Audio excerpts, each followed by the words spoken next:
Locked On Podcast Network presents Locked On Sports Today. The Thunder cruise into the NBA Finals after crushing the Wolves. Also, does Minnesota just run it back after being sent home in the conference finals again? And despite what was said, Caleb Williams actually wants to be in Chicago. I'm Peter Bukowski, starting your day with the can't-miss stories and biggest debates in sports. You're Locked On Sports Today. Searching all major sports. Found. Let's start with the biggest story.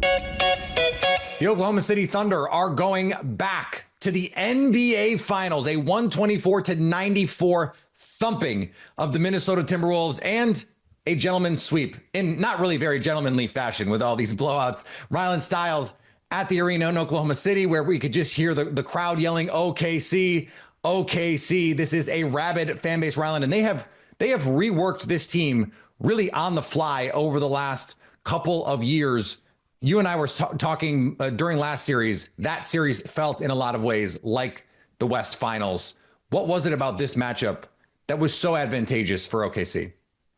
Not having to deal with Nikola Jokic helped. I mean, the Thunder's historic defense is great all the time, and it was great against Denver, but ultimately it's an easier test for how this Thunder roster is constructed to handle Randall and handle Anthony Edwards versus handling Nikola Jokic, because these two guys for Minnesota do command respect and attention. The attention the Thunder could apply to them was just easier because they had Caruso and Wallace and Dort and all these perimeter guys like J-Dub, who was all defensive team. Like, they had guys to put on them, two all defensive perimeter players. Whereas with Jokic, like his way of hurting you, they didn't really have too many answers for, and they had answers tonight. They had answers throughout this series for Anthony Edwards, who was by and large just completely taken away from this series as a scorer. I think that he still did a great job of standing in this series as a facilitator, but it just was not enough as the Thunder were able to just suffocate Minnesota defensively, and it helped them win in 5 games and especially helped them win the series overall.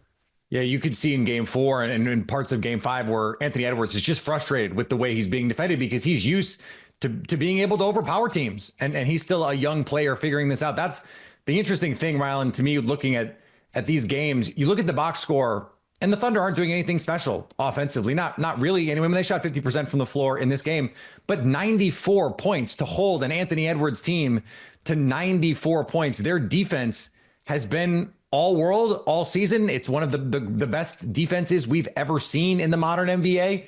And it is, I think you had the stat the other day that it's actually been a tick or two better in the playoffs so far. How on earth is that possible?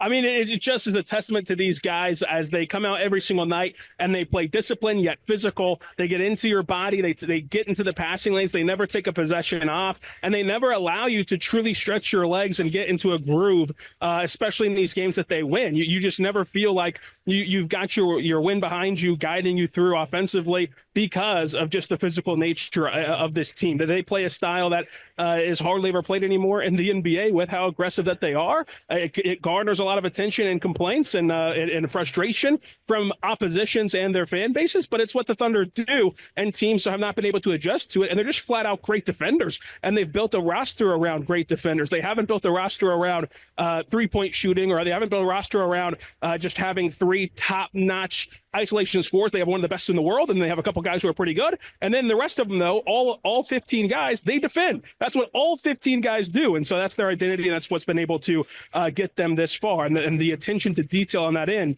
can only happen if you treat the 82-game season the way that the Thunder treat it, where they just never take a night off, and they don't have these games where they're not in tune with their principles defensively, and it's shown out in this series and in this postseason. I know this may come off as a weird question, given that the Pacers are up 3-1 in their East Finals. But is there a better matchup, do you think, for Oklahoma City? Because the Knicks were the favorites in that series coming in. They blew 2 games in that series. I mean, it's very, very easily could be the other way. So do you think there's a matchup advantage here for OKC? Yeah, I think that New York, obviously down 3-1, would feel like the easier team to play, but I think that the Thunder match up pretty well against both. I think it'll be a very fun NBA Finals, even if the big wigs won't like the market size of Indiana and OKC.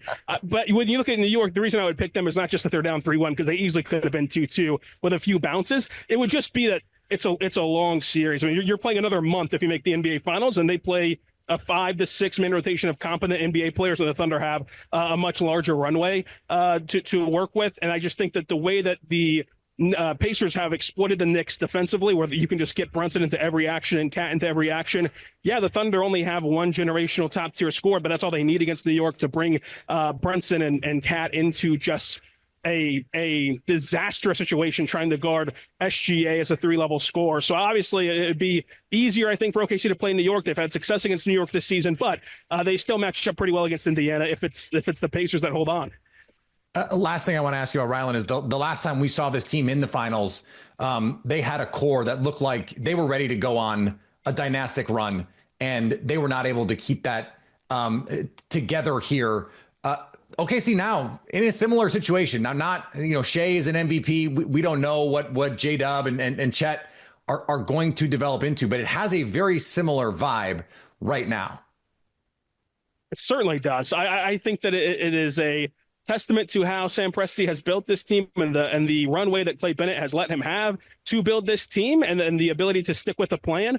Whenever you look at how this Thunder team is built, I think that the biggest difference from this core to last core that makes you feel better about the sustainability is just the pile of assets that Sam Presti has to continue to supplement this roster. And also, the CBA was a big deal. The CBA changing twice in that run to really hurt the Thunder just as a domino effect of the CBA. Not like they were out to get the Thunder, but now that you just got a fresh CBA that Sam Presti worked very closely in building, it seems like there's going to be no surprises this time around.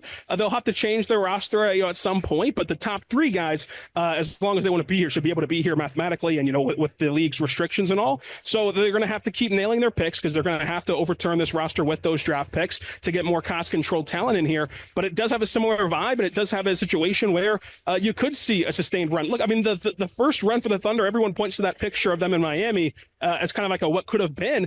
They were really good the entire time. They were really good that whole run. Yeah. They had little things go against them, like injuries with Russell Westbrook and injuries to Kevin Durant. We don't know if these guys are going to get hurt or not. So it's like they had the talent, for Oklahoma They still should have beat that Warriors team. They were up 3-1 on that Warriors team. They had the opportunities, and this team's going to have those same opportunities. You can stay up to date all year on the Oklahoma City Thunder by subscribing to Locked On Sports Today and Locked On Thunder on YouTube or your favorite podcast app. You're Locked On Sports Today. Coming up, the Wolves don't have to go home. Cancun is calling after all, but they can't stay here. Before we get to that, Stefon Diggs needs to lock in. The NBA playoffs roll on, and FanDuel is giving new customers an incredible way to get in on the action right now. When you join FanDuel and place your first $5 bet, you'll get $250 in bonus bets if your first bet wins. How about that? I love FanDuel because they make betting easy. Whether it's picking my favorite team or diving into player props, from three-pointers to steals to assists, there are so many ways to bet your favorite players. Plus, after the game tips, you can even combine live prop bets into a same-game parlay for a chance to win big. Place that first $5 bet on your favorite NFL team. The Green Bay Packers happen to be plus 260 to win the NFC North right now. Plus 320 to get over 11.5 wins. Ooh, that's juicy. I might have to go bet that right now. Don't miss out. Head to FanDuel.com and claim your $250 in bonus bets today. Stefon Diggs missing from Patriots practice this week, but you probably saw him because a video of him has been making waves. Not the OTA football clips. It is a clip showing Diggs on a boat surrounded by friends, flashing an unidentified pink substance, raising a few eyebrows back in Foxborough, while head coach Mike Vrabel says the team is aware and keeping any conversations internal. The bigger picture for the Patriots fans is whether Diggs, recovering from last season's ACL tear, will be ready to anchor a receiving core that hasn't had a 1,000-yard receiver since Julian Edelman in 2019. Time to lock in. You have to wonder if Diggs knows that yet.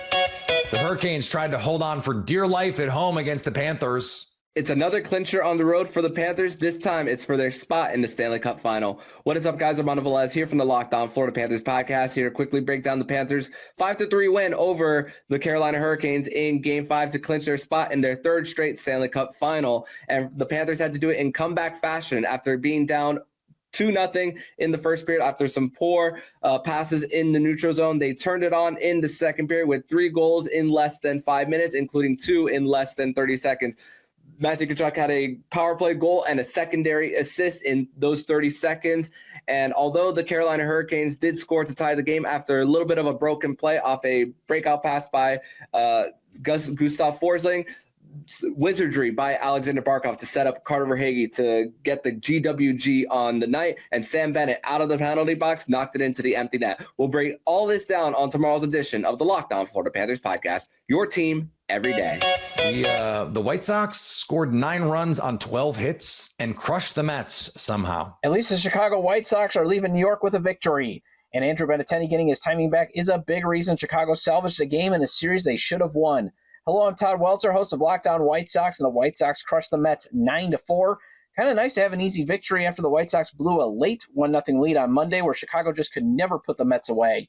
Benintendi got the Sox on the board in the first inning with a 2 RBI double, and the Sox never looked back. Benintendi's 3-for-5 day with 4 RBIs helped bury the Mets, as he also crushed a triple and a home run. And if he can get going again, the Sox could have potent bats at the top of the lineup, with Mike Tauchman hitting well since returning from the injured list, Chase Meidroth continuing his on-base streak, and Miguel Vargas is on a heater that has gotten to the point that the Mets had no problem walking him. And I'll have more on tomorrow's episode of Locked On White Sox. A heartbreaking tragedy out of Mississippi. Baylor defensive lineman Alex Foster, just 18 years old, found dead Wednesday in his hometown of Greenville. Foster had red-shirted last season and was seen as a rising young talent in the Bears program. Baylor head coach Dave Aranda called it an unexpected loss and said Foster's memory will forever be a part of the team. The local community reeling, with Greenville's mayor issuing a citywide curfew in response to what he called a surge in violent crime. Our thoughts are with the Foster's family, teammates, and all those grieving this devastating loss. A second consecutive Western Conference Finals trip for the Minnesota Timberwolves ends the same way, in defeat, this time to the Oklahoma City Thunder. Ben Beacon from Locked On Wolves joins me now. And Ben, I think if you'd have told Wolves fans at the beginning of each of those seasons that they'd have gone to the West Finals, they probably would have felt pretty good about it. I think if you'd have told Wolves fans 3 months ago that they'd be in the West Finals, they'd probably be pretty surprised by that.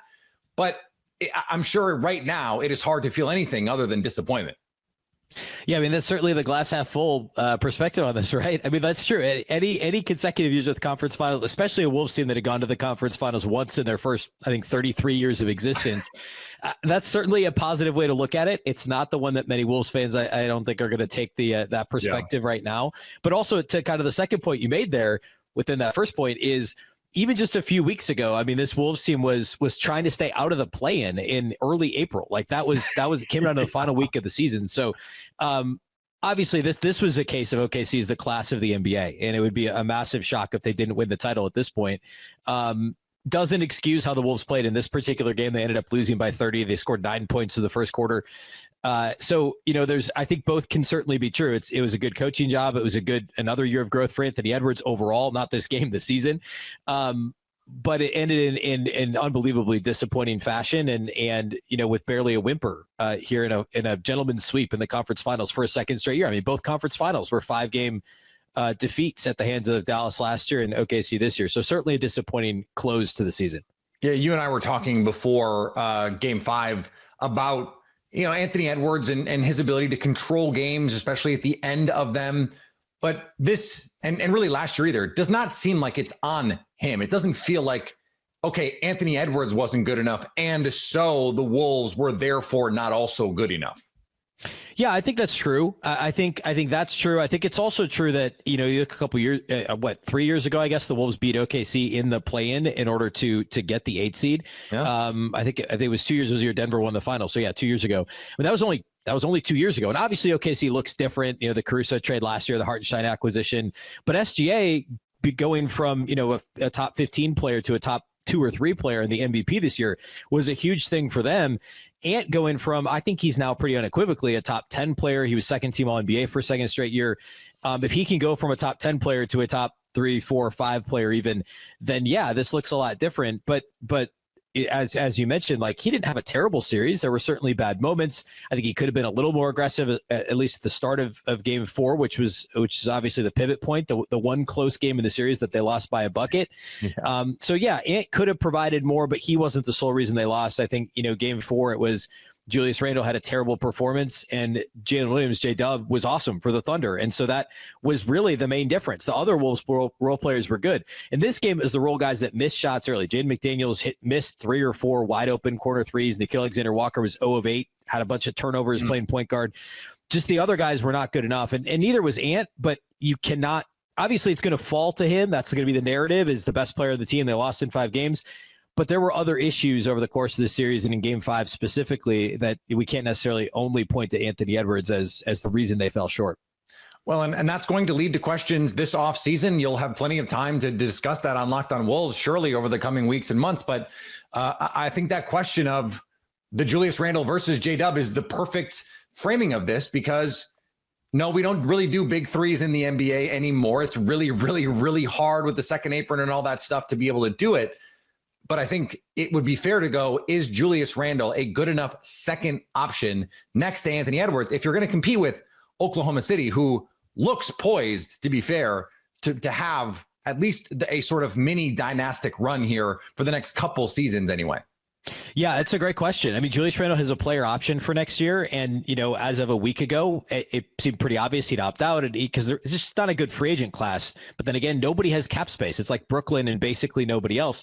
So what's Julius Randle going to get in free agency? That's kind of the deal now, is like nobody has cap space, but there's a lot of good. And Naz Reid also has a player option. It's the same deal. So can you keep one or can you keep both? Either way, they're going to be, well over the apron, the second apron. Well, hopefully not well over, they'll be over the second apron. So yeah, I think the answer, I think he can be. I mean, certainly if game 4 turns out differently against OKC and maybe the whole series turns out a little bit differently, probably not. OKC probably still wins. I think it's a tough matchup. This matchup is for Julius Randle, but he looked great against teams that were not as good defensively in the Lakers and a Steph-less Warriors team. So I think he can be. Not historically good. Not right. Yes. Yeah, exactly. Not a historically great defense. Not one of the best defenses in NBA history. So I think Julius Randle can be the second best offensive player on a championship caliber team. But the question is, are they able to keep both him and Naz Reid? If you can only keep one, who would the Wolves prefer to keep? And then, of course, now we're going to have the same playoff questions about Julius Randle that everybody had coming into these playoffs, which he seemed to kind of quell over the first 2 rounds. So, I think the short answer is yes, he can be, but there's still a lot of big decisions for first Randle with his player option, but then the Wolves to make also throughout the summer. Stay up to date all year on the Minnesota Timberwolves by subscribing to Locked On Sports Today and Locked On Wolves on your favorite podcast app and on YouTube. Coming up, Caleb Williams actually wanted to be in Chicago after all. Despite all the offseason headlines swirling from books and then, of course, speculation, Caleb Williams stood tall at the mic this week and made one thing clear. He wants to be in Chicago. Locked On Bears host Lauren Cox shares his thoughts on Williams' recent comments, dispelling the accusations that he didn't want to be the Bears' signal caller in the first place. Caleb came out, spent like the first couple minutes of a press conference just sort of trying to set the record straight before even answering questions, noted that it's been a distraction and that he felt like it was important to address it. One of the things he pointed out is that Caleb, in the story, of course, met with the Vikings and said he wanted to be a Minnesota Viking and wanted to find a way to become a Minnesota Viking.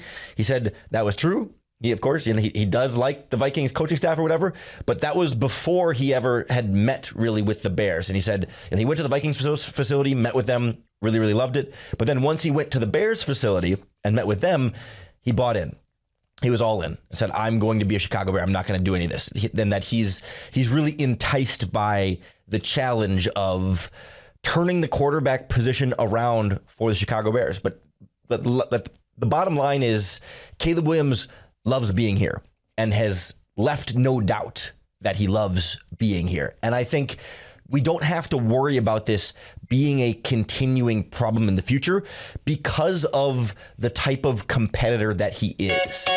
What I found refreshing about this whole thing is, yes, Caleb Williams stood at the microphone, gave his side of the story and answered questions about it. But what he didn't do is say, I didn't say that, or that reporting is nonsense. He didn't do the fake news thing that he could have done. He could have said all that stuff. People are just trying to sell books. He stood on business. He also could have put it all on his dad. The quotes that were in Seth Wickersham's book mostly came from Caleb Williams' father. Caleb Williams could have said, look, that's my dad. He's doing what he's supposed to do. He's managing what he's supposed to manage. And I'm just here to play football. But that would have been shirking his role in all of this. And Caleb Williams didn't do that. And I respect that part of it. Frankly, I respect him not wanting to be the quarterback of the Chicago Bears, given all of the nightmares quarterbacks have endured there for decades. I respect that he said, look, I had a great visit with the Minnesota Vikings. They have a great coaching staff. Why would you not stand on that? That's true. It would seem disingenuous to act otherwise. If you're a Bears fan, it has to hurt knowing the guy that you are obsessed with now didn't always want you, but he's here now. And he's saying, I want to be here. I had a great visit with Chicago. I'm happy that Ben Johnson is my coordinator, all that stuff. It can be okay now. And the only way anyone was going to move forward is if Caleb Williams goes up there and just says, yes, let's move forward. Even as someone who hosts Locked On Packers, I actually hope that we can do that we can actually watch them play football, because that's ultimately what this is about. And we'll see how the Bears ruin yet another franchise quarterback. And finally, Charlie Woods is no longer just Tiger's kid, although, come on, let's be honest, he will always be Tiger's kid. He's a winner in his own right. The 16-year-old shot a scorching 6 under 66 in the final round to claim his first ever AJGA title at the Team TaylorMade Invitational. He finished 15 under overall to beat a stacked junior field with 8 birdies on the day and a cool finish. 4 straight pars. Charlie showed he's not just following in his dad's footsteps. He's carving his own path. Though, of course, following in his dad's footsteps means a lot of winning. So he's kind of doing that too. If you're catching this episode after hearing your favorite Locked On show, make sure to subscribe to Locked On Sports Today on YouTube or wherever you get your podcasts so you never miss an episode. Also, if you're a new subscriber to Locked On Sports Today, we're here for you with the biggest stories in sports every day. Coming up, do the Knicks have one last gasp, or will the Pacers finish them off quickly in Madison Square Garden? So at least until tomorrow, stay locked on sports today. Locked On Podcast Network presents Locked On Sports Today. For more episodes of Locked On Sports Today, go to our video on demand. Click on sports at the top of your screen. There, you'll find past episodes of Locked On Sports Today, plus other Locked On shows on demand.